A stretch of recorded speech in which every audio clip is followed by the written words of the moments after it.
வணக்கம். தனிமனித சிந்தனை மாற்றமே சமூக மாற்றம். அந்த வகையில இடஒதுக்கீடு சார்ந்த கட்டுரைகளை படிச்சு பேசிட்டு இருந்தோம் தொடர்ந்து. இடையில ஒரு கேப், என்னுடைய தேர்வு காரணமாக என்னால அதை தொடர்ந்து செய்ய முடியல. ஸோ இனி மீண்டும் அந்த எபிசோட்ஸோட தொடர்ச்சி இருக்கும்.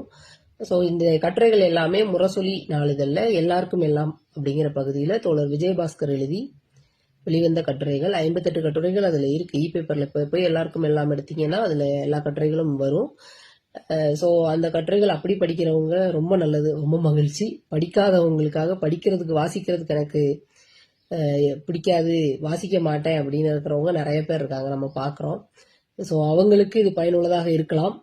இல்லைன்னா படித்த எனக்கு என்னோட நான் படிக்கிற புத்தகங்கள் பற்றி நான் தொடர்ந்து போடுறேன். அதே மாதிரி இந்த கட்டுரைகளும் நான் தொடர்ந்து ஒரு நாள் பேசணும் அப்படிங்கிறது எனக்கு இருந்த ஒரு எண்ணம் தான். அந்த கட்டுரையோட எழுதப்பட்டதோட நோக்கமும் இந்திய துணைக்கண்டம் முழுவதும் அந்த குரல் ஒலிக்கப்படணும், எல்லாருமே இடஒதுக்கீடு சார்ந்து பேசணும், நிறைய பேர் இடஒதுக்கீடு சார்ந்து பேசணும், எழுதணும். இடஒதுக்கீடு சார்ந்த குரல் உலகம் முழுக்க இருக்கக்கூடிய இந்தியர்கள் குரலாக, பார்ப்பனர் அல்லாத மக்களுடைய திரட்சியாக அது உருவாகணும் அப்படிங்கிற நோக்கம்தான் இந்த கட்டுரைகள் தொடர்ந்து பேசப்படணும், எழுதப்படுறதுக்கும் காரணமா இருக்கு. தொடர்ந்து பேசலாம். இதுக்கு முன்னாடி இந்திய மண்ணில் இடஒதுக்கீடு சார்ந்த வரலாறு, தமிழ்நாடுல இடஒதுக்கீடு சார்ந்த வரலாறு பேசியிருக்கோம். அதுக்கப்புறமா நீதிமன்றத்தில் வந்த பாரபட்சமான இடஒதுக்கீடு சார்ந்த தீர்ப்புகள் பற்றி பார்த்தோம்.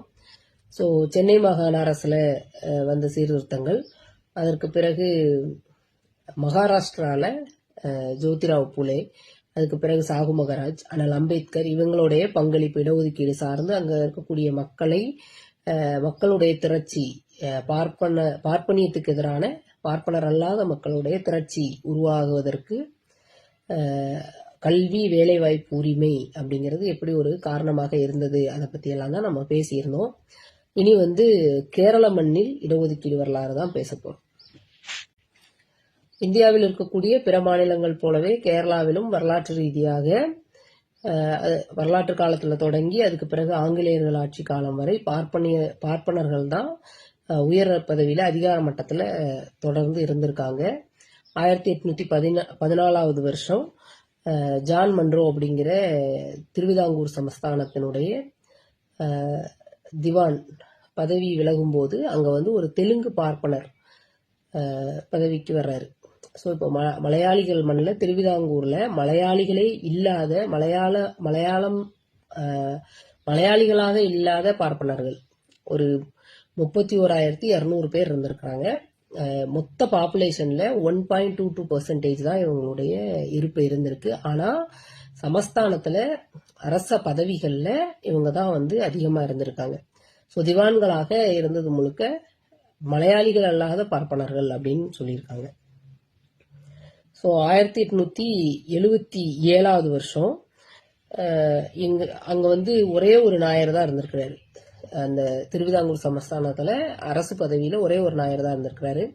அதுக்கு பிறகு மெக்காலே பொதுக்கல்வி முறை இங்க வந்ததுக்கு அப்புறமா கேரளாவில் இருக்கக்கூடிய அனைத்து மக்களுக்கும் படிப்பதற்கான வாய்ப்பு கிடைக்குது, வேலை வாய்ப்புக்கான வாய்ப்புகள் கிடைக்குது. படித்து முடிக்கக்கூடிய மக்கள் வேலை வாய்ப்பு வேணும், படிக்கக்கூடிய உரிமை வேணும், வேலை வாய்ப்பு உரிமை வேணும், உயர்கல்வி உரிமை வேணும்னு குரல் எழுப்புறாங்க.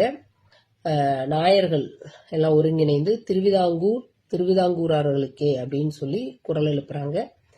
ஸோ அதற்கு பிறகு வந்த சீர்திருத்தங்கள்ல 1891 நாயர்கள் எல்லாம் சேர்ந்து மலையாளி மெமோரியல்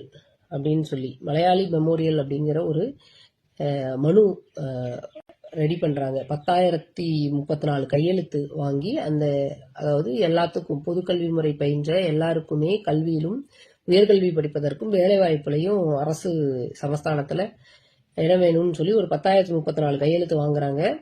அந்த மலையாள மெமோரியல் 1891 வருஷம் அந்த மன்னர்கிட்ட ஒப்படைக்கப்படுது, திருவிதாங்கூர் மன்னர்கிட்ட ஒப்படைக்கப்படுது. ஆனா இந்த கையெழுத்து போடுறதுல நாயர்கள் உருவாக்குன அந்த மலையாள மெமோரியல்ல பத்மநாபன் அப்படின்னு சொல்லிட்டு ஒருத்தர், பத்மநாபன் பல்ப் அப்படின்னு ஒருத்தர், அவர் ஈழவ சமூகத்தை சார்ந்த மருத்துவர். அவர் கையெழுத்து போட்டிருக்கிறாரு. அதுல 3ஆவதா அவர் கையெழுத்து போட்டிருக்காரு. ஆனா கூட இந்த இந்த கையெழுத்து போராட்டம் வந்து அங்கிருந்த ஈழவர், புலையர், பறையர் அப்படிங்கிற தீண்டப்படாத சாதிகளுக்கானதாக இல்லை, அவங்களுக்கான கோரிக்கைகள் அதுல இல்லை அப்படிங்கிற அடிப்படையில அவரே வந்து ஈழவ மெமோரியல் அப்படின்ற ஒரு போராட்டத்தை, ஒரு கையெழுத்து போராட்டத்தை திரும்ப முன்னெடுக்கிறாரு. அது வந்து 1895 13,176 கையெழுத்தோட அதை வந்து அந்த மன்னர்கிட்ட ஒப்படைக்கிறாங்க. ஸோ இவர் தான் பத்மநாபன் பல்ப் அப்படிங்கிற இவர் தான் வந்து நாராயணகுரு தலைமையிலான நாராயண தர்ம பரிபாலன போகம் அப்படிங்கிற ஒரு அமைப்பை 1903 வருடம் உருவாக்குறாரு. ஸோ தொடர்ந்து கேரள மண்ணில் எப்படி சீர்திருத்தங்கள் உருவாச்சுன்னு பார்க்கலாம்.